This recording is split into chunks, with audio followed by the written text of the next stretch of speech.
Okay, hey guys, this is Protean again, making my third VOD.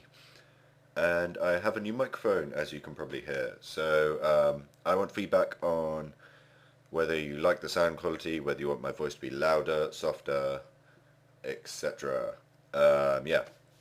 So, believe it or not, this is my fourth or fifth, I can't remember. I've tried making this VOD so many times, I've lost count. I've just been having a nightmare and just like loads and loads and loads of problems, but hopefully they're over now. So, this is a match on Tournament Rift between ImImmortal, who's playing as Cyan Nod on the right hand side of the map, and Killer SK, who is playing as Purple Nod on the left hand side of the map.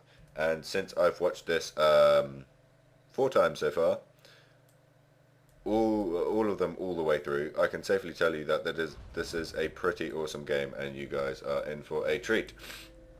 So I'm not actually going to give anything away, and let's see what both players are doing.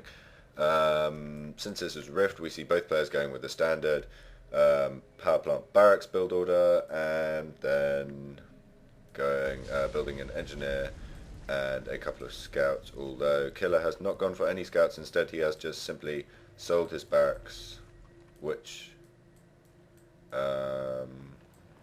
gives you a militant squad. And in fact, in GDI's case, I'm not sure about Nod because I haven't played Nod in ages. Because interestingly enough, I play Nod against the AI and GDI online. And I've recently started playing online, so I haven't played against the AI for ages, so I haven't played for Nod for ages. So I've gotten most of the costs because I haven't VOD'd very much either yet. So yeah, if I'm a little rusty on cost effectiveness on Nod, please excuse me. But yeah, in GDI's case, it's actually cheaper to build and sell a barracks than train a rifleman squad, but it uses up a build queue, so I guess it's not that effective. So we see neither player going for the bottom spikes, as they both went for one engineer. We see some scout wars over here, which ImImmortal has one up here, because he had 2 militant squads and Killer only had 1. And up here we see that ImImmortal is also expanding to the center with a surveyor or explorer or whatever it's called. In that case, explorer. It's now called an outpost because it's a building. And that has deployed. It's always an interesting strategy expanding to the middle on Rift, due to the fact that this type of field is constantly contested in almost every single match, and you don't really want your harvesters being attacked all the time. So I guess it's okay. It'll give you a bit of an economical advantage once your main field goes dry, but right at the beginning of the game it really doesn't make very much difference, as this refinery would have just gone up here instead. Yeah, so we see that ImImmortal has scouted that neither that Killer nor him has gone for these bottom spikes, and is going to garrison this building to stop Killer getting here, and then we'll probably capture those two sometime later. And we also see him scouting with a raider buggy, which is also always a good idea. Find out what your opponent's doing. And in this case, he has found out that Killer is going for bikes, and will therefore figure out where they're going and try and prevent him from killing too many harvesters. And yeah, I've always found it interesting how like 6 guys with machine guns can't take out 1 guy on a motorbike. But, you know, meh, whatever. This is Tiberian Wars, it's not real life. So we see that ImImmortal has gone for dual war factories, one at his main base and one at his expansion field.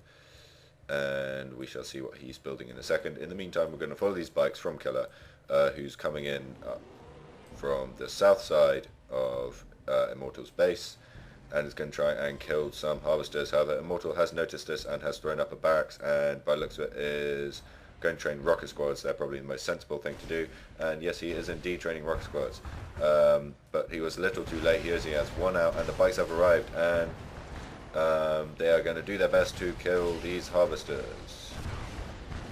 However, they're not concentrating on 1 harvester, which is a little bit of a fail, because if we look, because I turned health bars on, we can see that they've damaged the Scorpion tank a little bit, this Harvester a little bit, this Harvester, that Harvester. They've gone for 4 different units, which means if they concentrated all their attack power, they could have killed one and got a second one. If you take away that amount of health from this one, it gets it about down to half.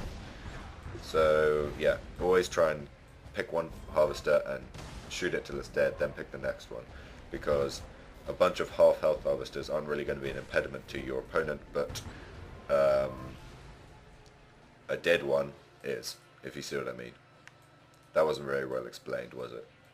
Oh well, hopefully you'll get it.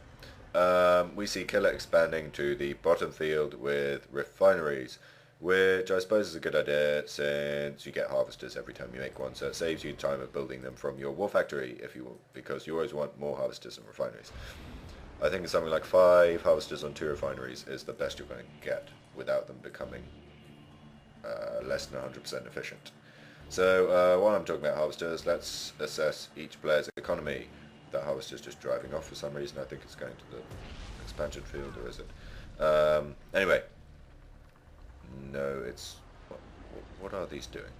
This is confusing. Anyway, Immortal has 4 harvesters on 2 refineries on his main field, which is good, and 1, 2, 3, 4, 5 harvesters on 3 refineries on his expansion field, which is also pretty decent. So he has 9 in total, and Killer has 4 harvesters on 2 refineries on the main field, which is good, and only 3 on 1 refinery, which is okay but not brilliant. He'd probably go second refinery, so he now has 4 on 2 as well.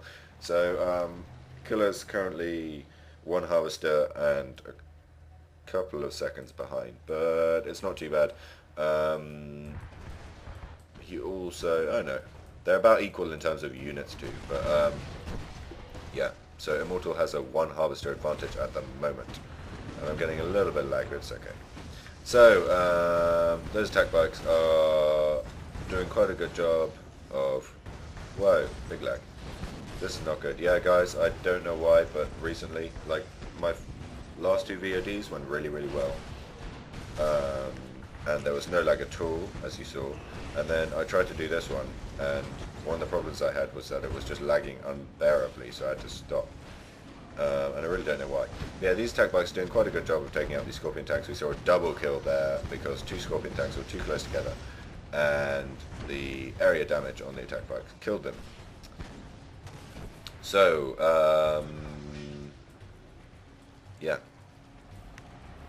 We see that that attack has been repulsed by a mixture of Scorpion tanks and attack bikes, although Immortal now doesn't have very many attack bikes left. And we see some militant squads getting owned on Tiberium. That is an epic fail, and this rocket squad is also getting damaged, which is a bit of a fail too. Over here we see lots and lots of Scorpions from Killer and his tier 2, and Immortal is also in tier 2 and has an airfield up, and he's going to use, where'd that Venom go? I saw it a second ago. Okay, I've lost the Venom. Looking at my mini map. There it is. Okay, so he's going to use this Venom to scout and just annoy Killer by bringing up attack blips on his radar. So over here we see Killer moving in with a very large amount of Scorpion tanks, and he is going to maybe take out this war factory, but Immortal also has a large amount of Scorpion tanks and a couple of bikes and some rocket squads, which are also always a good idea to mix in, because Scorpion tanks aren't very good against infantry or just main battle tanks in general, so it's always a good idea to have a little bit of infantry support, as they do nice amounts of damage and don't die as easily. So we see a late mine drop from Immortal, and all these things are getting squished a little. Looks like Immortal has lost his battle, and since he has no more units, is going to be pushed off this main field unless he can do something fast. He is in tier 3, which means he can throw up an obelisk. He should really be spamming some rocket squads though, since this is a pure Scorpion spam. It will be very nicely countered by just tons and tons of rocket squads, which could be built quite easily and fairly quickly if he just threw up the barracks back here so that it was targeted last, and then just started spamming rocket squads on the sea. That would work quite well. But he is not doing this, possibly because he has no money. I'm just going to check. Our base. Okay, he is floating